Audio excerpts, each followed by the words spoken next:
What's going on, everyone? It is the Derf, and today I am bringing you the final iteration of weapon types that I am looking forward to using once the Edge of Fate drops on July 15th. And today's special on the menu is going to be everything sidearms. Now, while not every sidearm is touched on, and certainly there are going to be those that I've left off, or maybe those that I've put on this list that you might scratch your head over, this will give you an idea of the sidearms you can potentially take advantage of once the new artifact and, of course, the Edge of Fate drop on July 15th. So if you do find anything helpful in this video, please consider liking and subscribing. Please share it with a guardian in need. My goal is to help as many people as possible. All right, everyone. Last video for the weapon types, sidearms. Here we go.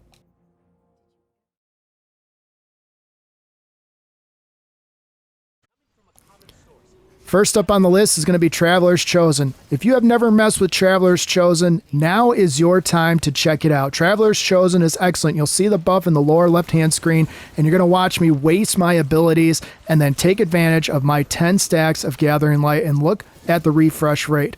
Boom. I've already got basically my every single ability returned, and this is going to be the same for you.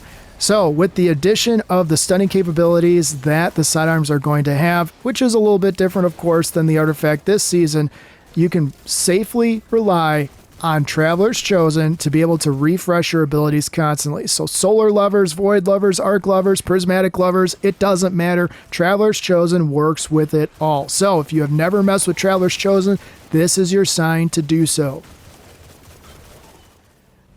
Next up is going to be a fan favorite, Rat King. If you have never messed with Rat King, just look at that. You get to refresh your invisibility no matter what class, what element you are working with. And oh, by the way, it increases in damage and fire rate when you have other guardians nearby that are using other Rat Kings. I have literally melted a raid boss with a fire team full of just Rat Kings. Not too shabby if you're traveling with friends. So if you don't have the resources to get Rat King from the exotic kiosk, this is your time to start farming it, because I think Rat King can hold a special place in a lot of Guardians' hearts. Not that it doesn't already, but when you go invisible, I mean, that's your breather. So if you're particularly loving sweatier content, getting a breath of fresh air because you're invisible and other, enemies can't track you down, this is the weapon for you. Add to that the fact that it is unlimited ammo, and the fact that when you are paired with other guardians who are using Rat King, I mean, look at that. They have no idea where I am, and I was just firing. So get yourself a Rat King, figure out how to, wield it with a little bit of precision, get some friends to buy into your Rat King desire, so to speak, and then take it into some sweatier content and just watch the damage and the fire rate go off the charts. Next up, we have Peacebond from the Iron Banana, also known as Iron Banner if you are living under a rock. Peacebond is an excellent option for all stasis lovers out there, or maybe just someone who wants to be able to create some stasis crystals that they can shatter and just absolutely decimate the battlefield with. Peacebond is incredibly easy to control. You can see it's a mini burst fire sidearm that rarely veers off target unless you just have absolutely atrocious aim.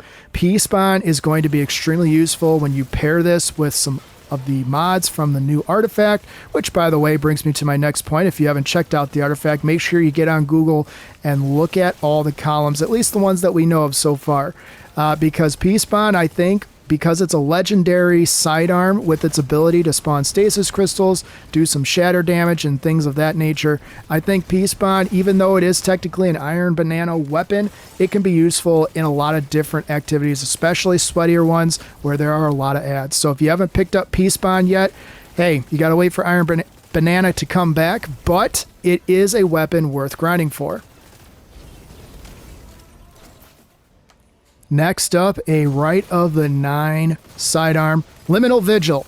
If you have not picked up Liminal Vigil or even given it a chance, Liminal Vigil is an incredibly easy sidearm to pick up and just absolutely wreck the battlefield with. It has a ton of excellent perks that you can pair with it, so rolls aplenty, but I highly recommend getting one that's got Headstone, maybe Rangefinder, maybe some other perks in the third column, but either way, you can't go wrong with the Headstone and the 2-burst fire sidearm that is Liminal Vigil. So I know Ride of 9 is starting to wind down. If you've been blowing it off because you don't think there's any weapons that might be worth your time, Liminal Vigil would like to have a word.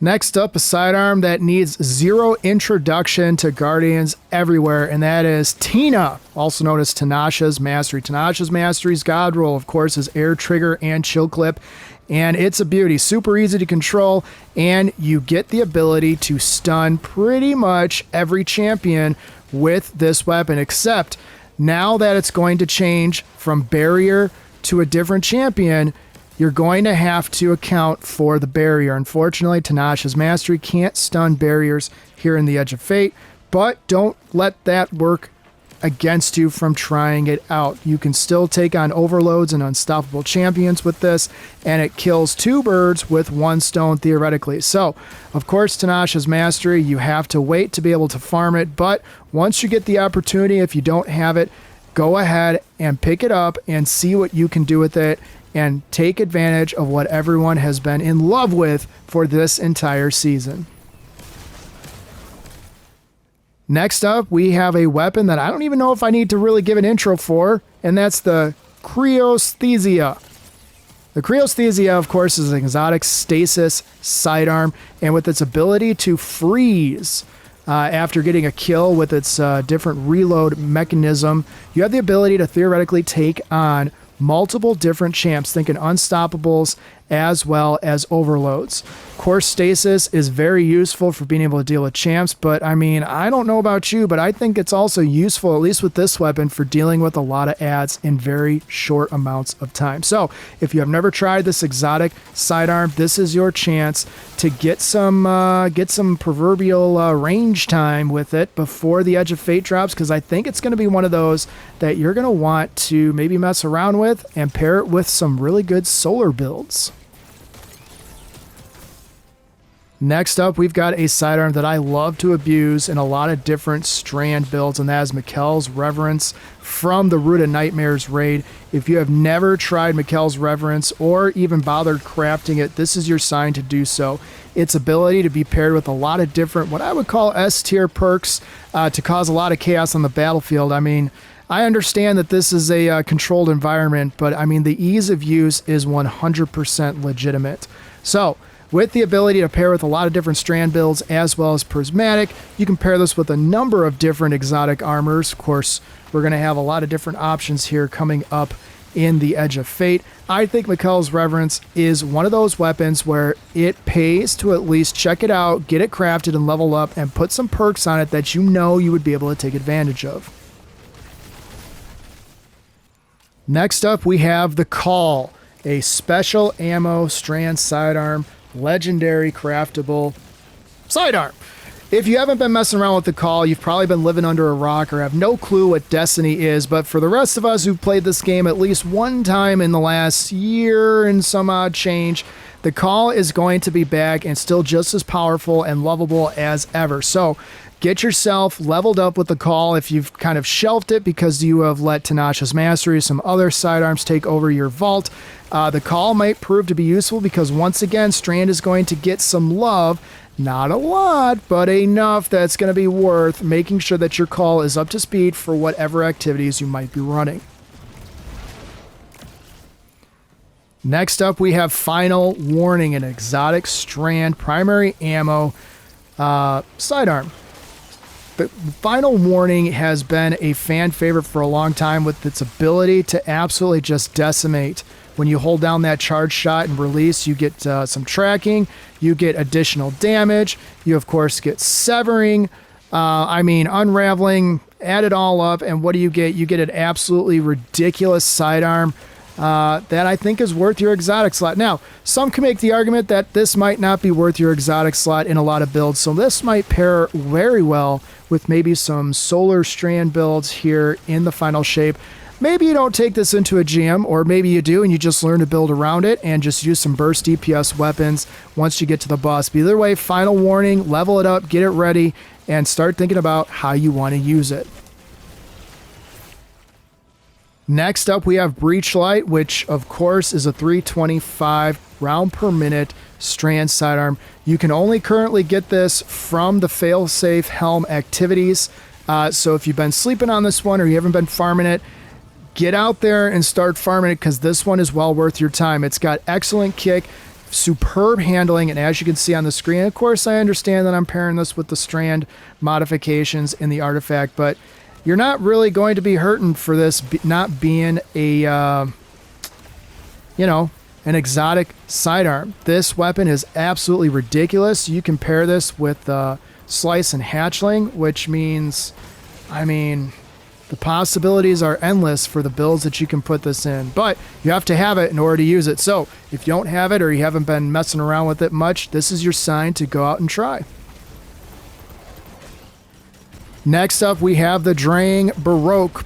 The Drang Baroque can be crafted with some very, very potent perks, but obviously you want to craft this thing with Incandescent as soon as possible. If you have not been playing the exotic rotator missions, hey, maybe you got one in the vault that you can take advantage of that's got at least Incandescent, but for those that have it craftable, that maybe haven't leveled it up to put enhanced perks on here, go ahead and get that done, because I'm telling you, this is going to be one that's just going to absolutely decimate the battlefield, and we're going to get a lot of solar love for the artifact. This is your sign to go ahead and bust it out, get used to it, level it up, and get ready for the Edge of Fate. Last but not least, the special ammo solar sidearm Aberrant Action is going to be an absolute powerhouse. Its ability to roll with heal clip as well as Incandescent is going to be, at least for me, I don't know about you, but it's going to be extremely hard for me to put this weapon down all season long. So if you don't have this craftable, now's your sign to go do the legwork to make sure that happens. If you do have this craftable and you haven't enhanced those perks yet, make sure you get on that, because you're not going to want to be farming last season's weapons when you're trying to deal with all the new stuff that the Edge of Fate is going to have to offer. So Aberrant Action, solar sidearm, huge explosions, unlimited healing. Do I really need to say more? Go out and get it done. So there you have it, my comprehensive list of sidearms that I think are going to be playing pivotal roles in a lot of different Guardian builds once the Edge of Fate drops on July 15th. There's going to, of course, be some room for debate. Why did I include some versus others? There's certain obvious ones that aren't even on here that I didn't even touch on. Those, in my opinion, won't be able to take advantage of the artifact quite as well as the ones that I did feature. So again, this is just a baseline. If you've never messed around with these, if you've never even tried some of these or heard of them or whatever, consider this like your neon sign that it might be time to branch out and get some good sidearms. Again, they're going to be able to stun champions just like here, only they're not going to be able to stun barrier champions. So you're going to have to adjust fire and make sure you've got the right tool, aka sidearm, for the job. And these are just some options you can take advantage of. So if you did find anything helpful in this video, please consider liking and subscribing. If you know a guardian out there who could benefit from a comprehensive sidearm video like this, make sure you share this video with them or send them my way. My goal is to help as many people as possible.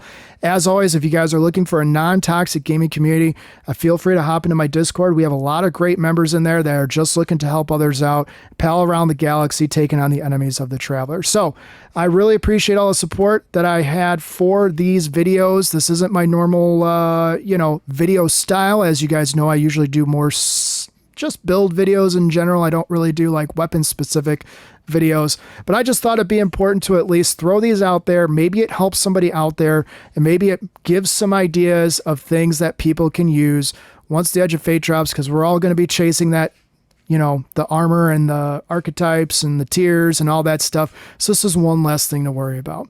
All right, everyone. I appreciate your support. I will see you next time. Take care.